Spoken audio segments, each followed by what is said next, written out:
Hello बच्चों, स्वागत है आप सभी का परीक्षा पीडिया में। आशा करते हैं कि आप सब बहुत अच्छे होंगे और आपकी पढ़ाई भी बहुत अच्छी चल रही होगी। आज के इस वीडियो सेशन में हम बात करने वाले हैं एनटीपीसी ग्रुप डी के जितने भी प्रीवियस ईयर में प्रश्न पूछे गए हैं उन सभी प्रश्नों को समान अध्ययन के जीएस के यहाँ पे मैंने समाहित किया है 30 प्रश्नों में। तो कहीं ना कहीं ये क्लास आपके लिए बहुत ही महत्वपूर्ण होने वाली विद डिटेल के साथ हम देखेंगे और खुद का आप एनालिसिस कीजिएगा और बताइएगा कि आपने इन जो है 30 प्रश्नों में कितने प्रश्नों का सही जवाब दिया है। तो चलिए ज़्यादा लेट ना करते हुए वीडियो सेशन को शुरू करते हैं और बात कर लेते हैं आज के पहले प्रश्न की। पहला प्रश्न आपके स्क्रीन पर है, बताइए डैश में महाराष्ट्र और गुजरात राज्यों का गठन किया गया? 1962 में, 1959 में, 1961 में, 1960 में? तो ध्यान रखिएगा, महाराष्ट्र और गुजरात की बात हो रही है। इसका जो गठन किया गया था ये कब किया गया था भैया? ये किया गया था 1900 कब 60 में किया गया था। ऑप्शन नंबर हम जाएंगे किसके साथ? डी के साथ जाएंगे। ऑप्शन नंबर डी के साथ 1960 में जो है महाराष्ट्र और आपका जो है गुजरात का गठन किया गया था। किस तरह का? महाराष्ट्र और गुजरात का 1 मई 1960 को जो है आपका 1 मई 1960 का आपका महाराष्ट्र का जो है गठन किया गया था। अगर गुजरात की बात कर लें तो उसका भी 1 मई 1960 को गठन किया गया था। बात आई समझ में? अगर हम अन्य राज्यों की बात करें तो आप लिस्ट देख सकते हैं। आंध्र प्रदेश का आपका 1 नवंबर को, अरुणाचल प्रदेश 20 फरवरी को, असम 26 जनवरी 1950 को, बिहार 22 मार्च 1912 को। ये सारे लिस्ट हैं जो राज्य हैं, इनका गठन कब किया गया था। उत्तराखंड 9 नवंबर 2000 को हुआ था, उत्तर प्रदेश से अलग होकर। ठीक है, ऐसे ही आप सारे राज्यों को देख सकते हैं। तो चलिए आगे बढ़ते हैं। 1950 में महात्मा गांधी डैश से हमेशा के लिए भारत लौट आए थे? ब्रिटेन से, दक्षिण अफ्रीका से, केन्या से, संयुक्त राष्ट्र अमेरिका से? तो ध्यान रखिएगा 1915 में, कब? 1915 में जो है महात्मा गांधी दक्षिण अफ्रीका से जो है भारत लौटे थे। कहाँ से? दक्षिण अफ्रीका से भारत लौटे थे। अब बात आती है महात्मा गांधी की बच्चों। तो महात्मा गांधी से रिलेटेड कुछ उपाधि उनके पूछे जा सकते हैं कि किस कौन सी उपाधि महात्मा गांधी को किसने दिया है। आइए हम उसे एक बार देख लेते हैं। तो महात्मा गांधी को महात्मा किसने कहा? रविन्द्रनाथ टैगोर ने कहा था, ध्यान रखिएगा। राष्ट्रपिता सुभाष चंद्र बोस ने कहा था। अर्धनग्न फकीर विंस्टन चर्चिल ने कहा था। मलंग बाबा जो है बात कर लें तो कबायलियों के द्वारा कहा गया था। केसर हिंद प्रथम विश्व युद्ध के समय कहा गया था। भर्ती करने वाला जाजेट प्रथम विश्व युद्ध के समय इनको कहा गया था। भंगी शिरोमणि की बात करें तो दक्षिण अफ्रीका के प्रवास के दौरान कहा गया था। कोली वरिस्टर दक्षिण अफ्रीका के अंग्रेज मजिस्ट्रेट के द्वारा कहा गया था। कर्मवीर दक्षिण अफ्रीका के सहयोगी के द्वारा कहा गया था। सेवाग्राम का संत आश्रम के अतिथि थे, उन्होंने कहा था। ठीक, ये महात्मा गांधी से रिलेटेड कुछ फैक्ट हैं, इसे आप देख लीजिएगा। बात कर लेते हैं अगले प्रश्न की।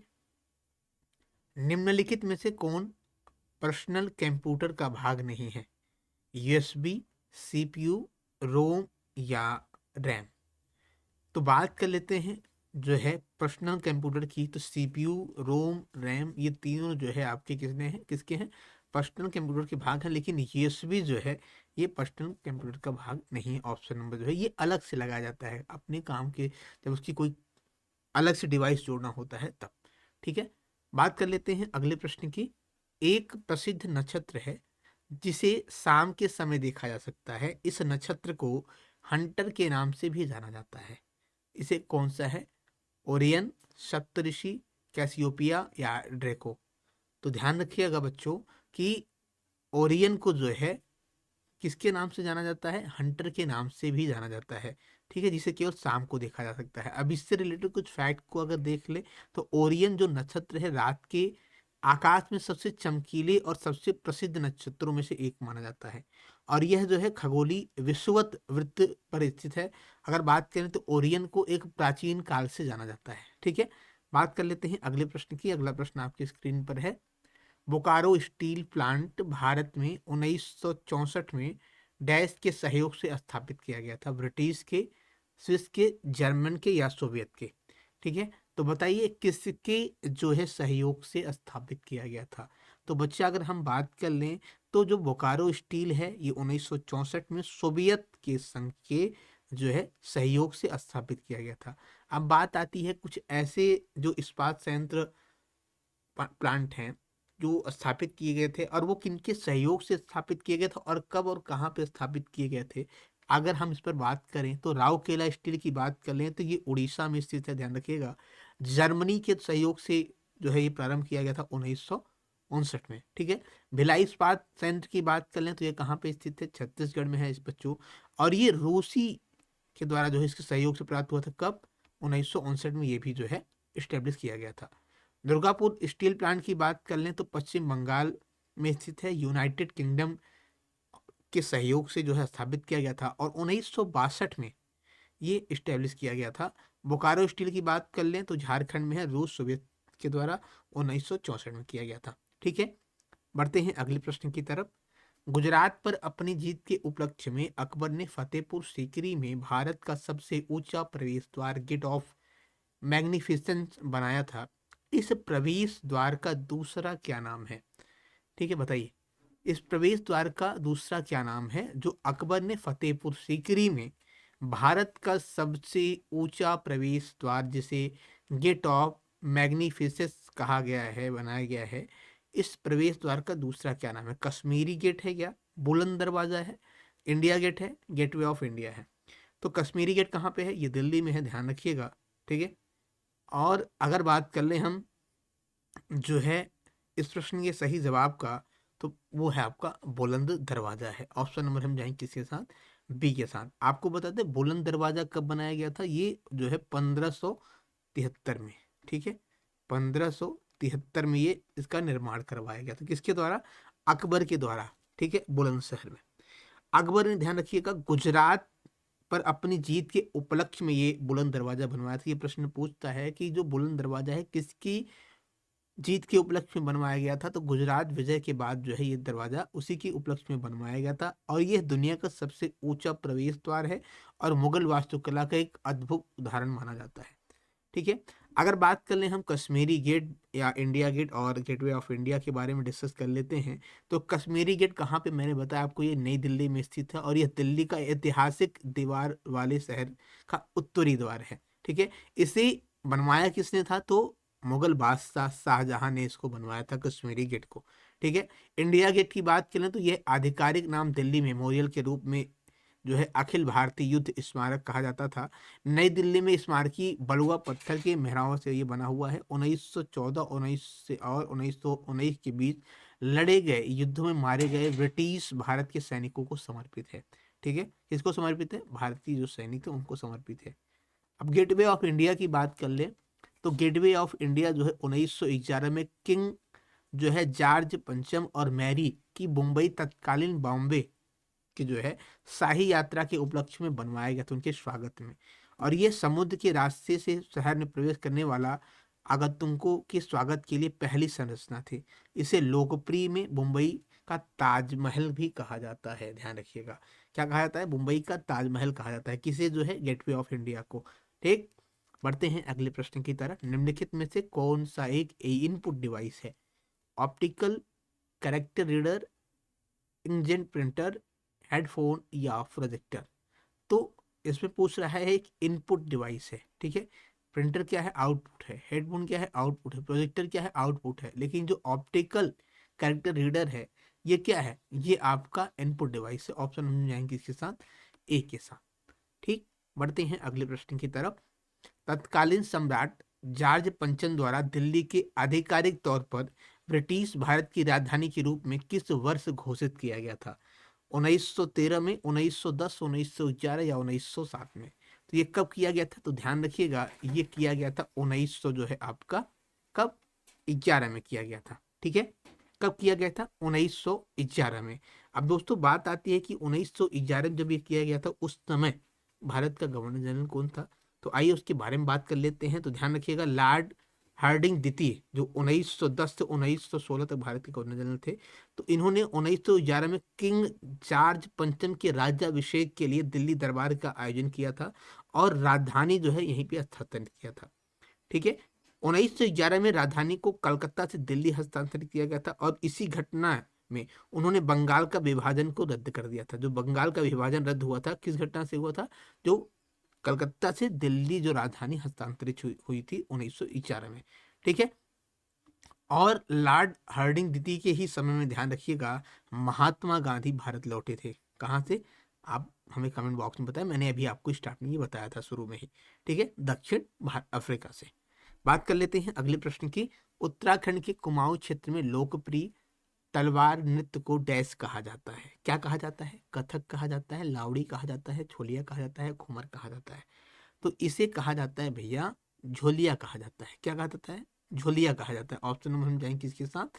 जो है आपका सी के साथ जाएंगे। ठीक है, बढ़ते हैं अगले प्रश्न की तरफ। डैश को विद्युत ऋणात्मक तत्व के रूप में जाना जाता है क्योंकि वे इलेक्ट्रॉनों के लाभ को ऋणावेशित आयन बनाते हैं। अधातु, मिश्रण, मिश्र धातु या यौगिक? तो ये कौन से हैं भैया? ये आपके अधातु हैं। ऑप्शन नंबर हम जाएंगे किसके साथ? ए के साथ। बढ़ते हैं अगले प्रश्न की तरफ। अगला प्रश्न आपके स्क्रीन पर है। दयानंद सरस्वती निम्नलिखित में से किस मिशन के संस्थापक थे? तो दयानंद सरस्वती जो है ये आपके आर्य समाज के संस्थापक थे। किसके संस्थापक थे भैया? आर्य समाज के संस्थापक थे। अगर हम बात कर लें इनके बारे में तो स्वामी दयानंद सरस्वती जो है इन्होंने आर्य समाज की जो स्थापना कब की गई थी? तो इनके द्वारा 1875 में की गई थी आर्य समाज की स्थापना, ध्यान रखिएगा। उन्होंने वेदों का अनुवाद किया और सत्यार्थ प्रकाश, वेद भाष्य, भूमिका और वेद भाष्य नामक 3 पुस्तकें इन्होंने लिखी थी। ठीक है, इन्होंने एक जो है नारा दिया, वेदों की ओर लौटो। काफी बार आपके एग्जाम में पूछा गया, इसे आप नोट डाउन कर लीजिएगा, वेदों की ओर लौटो। ये स्वामी दयानंद सरस्वती जी का नारा था। ठीक है, अब बात कर लेते हैं कि ब्रह्म समाज की स्थापना राजा राम मोहन राय ने किया था। चिन्मय समाज की स्थापना जो है मिशन की, तो चिन्मयानंद सरस्वती ने किया था। प्रार्थना समाज की स्थापना की बात करें तो आत्माराम राम पांडुरंगम ने किया था। ठीक है, बात कर लेते हैं अगले प्रश्न की। अगला प्रश्न है कि भारतीय संविधान का अनुच्छेद 21A जो है डैश का अधिकार प्रदान करता है? तो ये किस चीज का? काम का, गोपनीयता का, समानता का या शिक्षा का? तो ध्यान रखिएगा, ये शिक्षा का जो है अधिकार प्रदान करता है। ऑप्शन नंबर हम जाएंगे किसके साथ? डी के साथ। किसके साथ जाएंगे भैया? डी के साथ जाएंगे। ठीक है, बात कर लेते हैं अगले प्रश्न की। उसके पहले हम बात कर लेते हैं कि जो और प्रमुख अनुच्छेद है, मौलिक अधिकार है, ये किन किन अनुच्छेदों के अंतर्गत आते हैं, उस पर हम डिस्कस कर लेते हैं। तो ध्यान रखिएगा, समानता का अधिकार जो है 14 से 18 अनुच्छेद के बीच में कहा गया है। स्वतंत्रता का अधिकार जो है 19 से 22 के बीच में है, इसके बारे में डिटेल दिया गया है। शोषण के विरुद्ध का अधिकार जो है ये अनुच्छेद 23 से 24 में है। धर्म की स्वतंत्रता का अधिकार 25 से 28 है। सांस्कृतिक और शैक्षिक अधिकार ये 29 से 30 है। संवैधानिक उपचार का अधिकार ये 32 है। ठीक है, बात कर लेते हैं अगले प्रश्न की। अगला प्रश्न आपके स्क्रीन पर है। बच्चों बताइए कि उस्ताद बिस्मिल्लाह खां का नाम किससे जुड़ा है? सितार से, सरोद से, शहनाई से या बांसुरी से? तो उस्ताद जो बिस्मिल्लाह खां है इनका जो नाम है वो किससे जुड़ा है? शहनाई से जुड़ा है। ठीक है भैया, शहनाई से। ध्यान रखिएगा, इनको जो है कब? 2001 में क्या मिला था भैया? भारत रत्न। ठीक है, क्या मिला था? भारत रत्न इनको प्रदान किया गया था। कब किया गया था? 2001 में इनको भारत रत्न से नवाजा गया था। ठीक है, और 1956 में अगर हम बात कर लें, 1956 में इन्हें जो है संगीत नाटक अकादमी पुरस्कार मिला था। क्या मिला था? संगीत नाटक अकादमी पुरस्कार इनको मिला था। किसे? उस्ताद बिस्मिल्लाह खां के। अब बात कर लेते हैं कि यहाँ पे कुछ कलाकार और उनसे रिलेटेड यंत्र, ये प्रश्न आपके एग्जाम में पूछता है, तो ध्यान रखिएगा। अगर बात करें हम तो जो है उस्ताद बिस्मिल्लाह खां शहनाई से हैं, पंडित रविशंकर सितार से, हरि प्रसाद चौरसिया बांसुरी से हैं, आपके पंडित शिव कुमार शर्मा संतूर से हैं, उस्ताद जाकिर हुसैन तबला से हैं, अमजद अली खान सरोज से हैं, पंडित राम नारायण सारंगी से है, उस्ताद असद अली खान जो है रुद्र वीणा से हैं, T.H. विनायकरम ये घातम से हैं, और रामानंद वी राघवन ये जो है मृदंग से हैं। ठीक है, इसे आप नोट डाउन कर लीजिएगा। यहाँ से 1 से 2 प्रश्न आपके बन सकते हैं, अति संभावित है, इसको आप नोट डाउन भी कर लीजिएगा। बात कर लेते हैं अगले प्रश्न की। टूसू जो पर्व है निम्नलिखित में से किस भारतीय राज्य का फसल उत्सव है? गुजरात का है, सिक्किम का है, कर्नाटक का है, झारखंड का है। तो टूसू की बात कर लें तो ये झारखंड का है भैया। कहाँ का है? झारखंड का। ये जो है आपका एक भारतीय फसल उत्सव है। ऑप्शन नंबर हम जाएंगे 4 के साथ। टूसू की बात करें तो ये मुख्य रूप से चाय उत्पादन राज्य असम, पूर्वोत्तर उड़ीसा, दक्षिण पश्चिमी बंगाल और दक्षिण पूर्वी झारखंड में मनाया जाता है कुछ इलाकों में।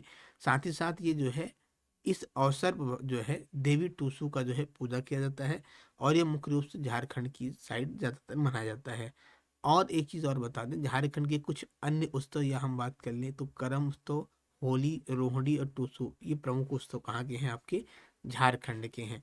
बात कर लेते हैं अगले प्रश्न की। अब यहाँ पे आप देख सकते हैं प्रमुख राज्य के उत्सव और उससे रिलेटेड जो फैक्ट हैं वो आप देख सकते हैं। आंध्र प्रदेश से लेकर जहाँ महाराष्ट्र तक के जो है उत्सवों को हमने यहाँ पे बताया है। बात कर लेते हैं अगले प्रश्न की। भारत के उप प्रधानमंत्री 1977 से 1979 तक कौन थे? तो बात कर लेते हैं इस प्रश्न के सही जवाब का। तो ये कौन थे भैया? जगजीवन राम थे। ऑप्शन नंबर हम जाएंगे किसके साथ? ए के साथ जाएंगे। बढ़ते हैं अगले प्रश्न की तरफ। दूरी और समय के संदर्भ में भारतीय रेलवे नेटवर्क में सबसे लंबी चलने वाली ट्रेन कौन है? तो ये कौन सी है? आपकी विवेक एक्सप्रेस है। कौन सी है? आपकी विवेक एक्सप्रेस जो है दूरी और समय के संदर्भ में भारतीय रेलवे नेटवर्क की सबसे लंबी चलने वाली ट्रेन मानी जाती है। अब बात कर लें भारत की पहली ट्रेन कौन सी थी, तो रेल हिल रेलवे जो 1837 में लाल पहाड़ी से चिंतादी पेट पुल तक चली थी। ठीक है। और बात कर लें सबसे लंबे मार्ग वाली ट्रेन कौन सी है, तो डिब्रूगढ़ से कन्याकुमारी के बीच चलने वाली विवेक एक्सप्रेस, जिसकी अभी मैं बात कर रहा था। तो ये 82 घंटे 30 मिनट में जो है 4286 किलोमीटर की दूरी तय करती है। भारत का पहला रेलवे स्टेशन अगर बात कर लें तो मुंबई में स्थित बोरी बंदर भारत का पहला रेलवे स्टेशन है। ठीक है। बात कर लेते हैं अगले प्रश्न की। 1916 में लखनऊ समझौते में ने भारतीय राष्ट्रीय कांग्रेस के नरमपंथियों, कट्टरपंथियों और डैश के लिए एक संयुक्त राजनीतिक मंच प्रदान किया था। तो ये मुस्लिम लीग के लिए जो है एक संयुक्त जो है आपका क्या किया था? मंच प्रदान किया गया था। बात कर लेते हैं अगले प्रश्न की। 1916 के लखनऊ समझौते में भारतीय राष्ट्रीय कांग्रेस के नरमपंथी, कट्टरपंथी और आपका जो है ये प्रश्न आपका रिपीटेड हुआ है, इसके लिए माफी चाहेंगे हम दोस्तों। तो अगला प्रश्न आपकी स्क्रीन पर आता है कि भारत में बनी पहली रंगीन फिल्म कौन सी है? तो राजा हरिश्चंद्र, छोटा चेतन, किसान कन्या या आलम आरा। तो भारत में बनी पहली रंगीन फिल्म जो है आपका कौन सा है भैया? ये किसान कन्या है। ऑप्शन नंबर हम जाएंगे किसके साथ? सी के साथ जाएंगे। आइए इसके बारे में डिटेल देख लेते हैं। किसान कन्या 1937 की हिंदी सिने कलर पिक्चर फिल्म थी, जिसे मोती गिडवानी द्वारा निर्देशित किया गया था और इंपीरियल पिक्चर के अरदीप सिंह ईरानी द्वारा निर्मित किया गया था। आपको बता दें कि भारतीय जनता इस फिल्म को भारत की पहली रंगीन फिल्म के रूप में याद करती है। दादा साहब फाल्के की मूक फिल्म राजा हरिश्चंद्र 1913 में भारत में बनी, और यह पहली पिक्चर फिल्म थी। ठीक है। बात कर लेते हैं अगले प्रश्न की। जय जवान जय किसान का नारा किसने दिया है? जेपी नारायण, श्यामा प्रसाद मुखर्जी, लाल बहादुर शास्त्री या जे दौलत राम? बताइए कौन है?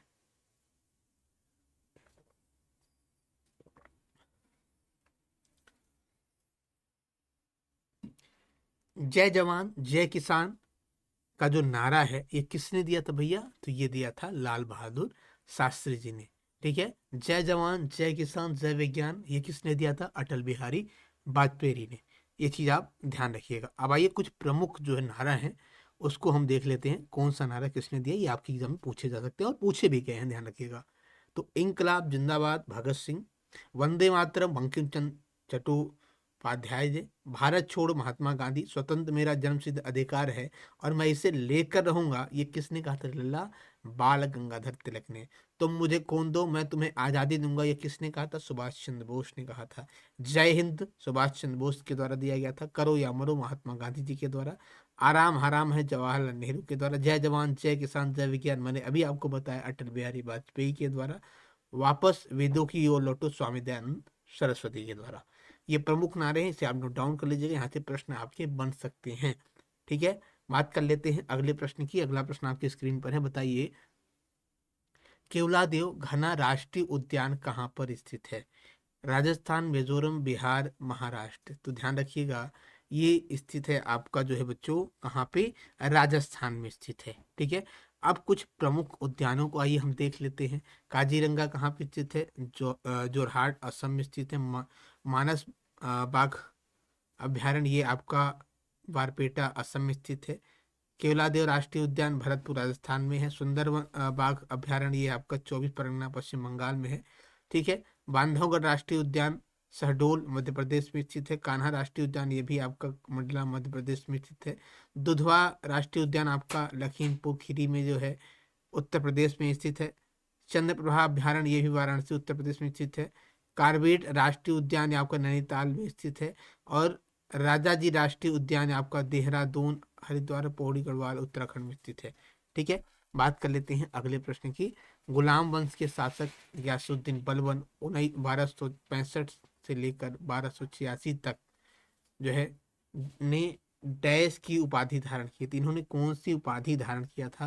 तो ध्यान रखिएगा, जिल इलाही जो है इन्होंने उपाधि धारण किया था। ऑप्शन नंबर यहाँ जिसके साथ डी सी के साथ। अगला प्रश्न कह रहा है कि भारत की कम्युनिस्ट पार्टी का गठन 1920 में एम एन राय अबनी मुखर्जी के द्वारा डैश में किया गया था। तो ये कब किया गया था भैया? ये किया गया था, ध्यान रखिएगा, आपका ताशकंद में किया गया था। ऑप्शन नंबर आपका सी सही है। सातवाहनों का सबसे महत्वपूर्ण शासक कौन था? तो गौतमी पुत्र श्री सिद्धकर्णी जो है ये सातवाहनों के सबसे महत्वपूर्ण शासक माने जाते हैं। अगर गौतमी जो है पुत्र श्री सिद्धकर्णी के बारे में बात कर लें तो ध्यान रखिएगा, ये सातवाहन साम्राज्य पर शासन किया जिन्होंने अब तक भारत का दक्कन क्षेत्र है जो आपका, आपको बता दें जो सातवाहन थे ये राजवंश, ये सबसे शक्तिशाली और सबसे महत्वपूर्ण शासक माने जाते थे। उन्हीं इन्होंने आपको बता दें 106 से ईस्वी से लेकर 130 ईस्वी तक शासन किया और वह 23वें सातवाहन शासक थे। कौन? गौतमी श्री सिद्धकर्णी। ठीक है, बात कर लेते हैं अगले प्रश्न की। बिहार के किस पूर्व मुख्यमंत्री को मरणोपरांत भारत रत्न से सम्मानित किया गया है? तो ये किसे किया गया? कर्पूरी ठाकुर को किया गया। किसे किया गया है? कर्पूरी ठाकुर को किया गया है। अगला प्रश्न आपके स्क्रीन पर है भैया, बताइए कि निम्नलिखित में से कौन सा जल डमरू मध्य श्रीलंका और भारत को विभाजित करता है? तो ये कौन सा है आपका? पाक जल संधि को। ऑप्शन नंबर आप जाएंगे किसके साथ? डी के साथ जाएंगे। अब प्रमुख जो जल संधि हैं आप देख सकते हैं, पाक जल संधि बंगाल खाड़ी और पाक को, स्वेज नहर भूमध्य सागर को लाल सागर से, वेरिंग आपका आर्कटिक महासागर से पूर्वी प्रशांत तक, सुडा जल संधि की बात करें जावा सागर और हिंद महासागर, और आपका जो है मक्सार जल संधि जो है सेल्बस सागर और जावा सागर के बीच हुआ है। ठीक है, ये किन किन राज्य में है आप इसे देख सकते हैं या किन देश में है। बढ़ते हैं अगले प्रश्न की तरफ। जलियांवाला बाग हत्याकांड के विरोध में किसने ब्रिटिश सरकार की नाइटहुड की उपाधि लौटा दी थी? तो ये किसने लौटा दी थी भैया? ये आपके जो है ऑप्शन नंबर हम जाएंगे किसके साथ, जो है रविन्द्रनाथ टैगोर के द्वारा लौटा दी गई थी। ऑप्शन नंबर बी सही है। अगला प्रश्न है कि ग्राम पंचायत और शहरी समितियों का कार्यकाल कितनी है? तो ध्यान रखिएगा, ग्राम पंचायत और शहरी समितियों का जो कार्यकाल है ये कितने वर्ष के लिए होता है? ये आपका होता है 5 वर्ष के लिए। कितने वर्ष के लिए? 5 वर्ष के लिए होता है। अगला प्रश्न कह रहा है निम्नलिखित में से किस द्रव्य का पृष्ठ तनाव सबसे अधिक होता है? तो ये होता है पानी का। ऑप्शन नंबर हम जाएंगे किसके साथ? डी के साथ जाएंगे। ठीक है, ऑप्शन नंबर डी के साथ। बढ़ते हैं आज के आखिरी प्रश्न की तरफ। संविधान के किस अनुच्छेद में जो है उल्लेख है कि किसी भी अपराध के आरोपी व्यक्ति को अपने खिलाफ गवाह देने के लिए बाध्य नहीं किया जा सकता है? अनुच्छेद 20(3) में कहा गया है। ठीक है, ऑप्शन नंबर में जाएंगे किसके साथ? बी के साथ। दोस्तों क्लास आपको कैसी लगी? क्लास अगर आपको अच्छी लग रही है, आपको आपने समय दिया और आपने कितने प्रश्नों का सही जवाब दिया आप हमें कमेंट बॉक्स में जरूर बताएं, और क्लास कैसी लगी ये भी आप हमें कमेंट बॉक्स में जरूर बताएं। मिलते हैं एक नए वीडियो सेशन के साथ, तब तक के लिए धन्यवाद। जय हिंद, वंदे मातरम।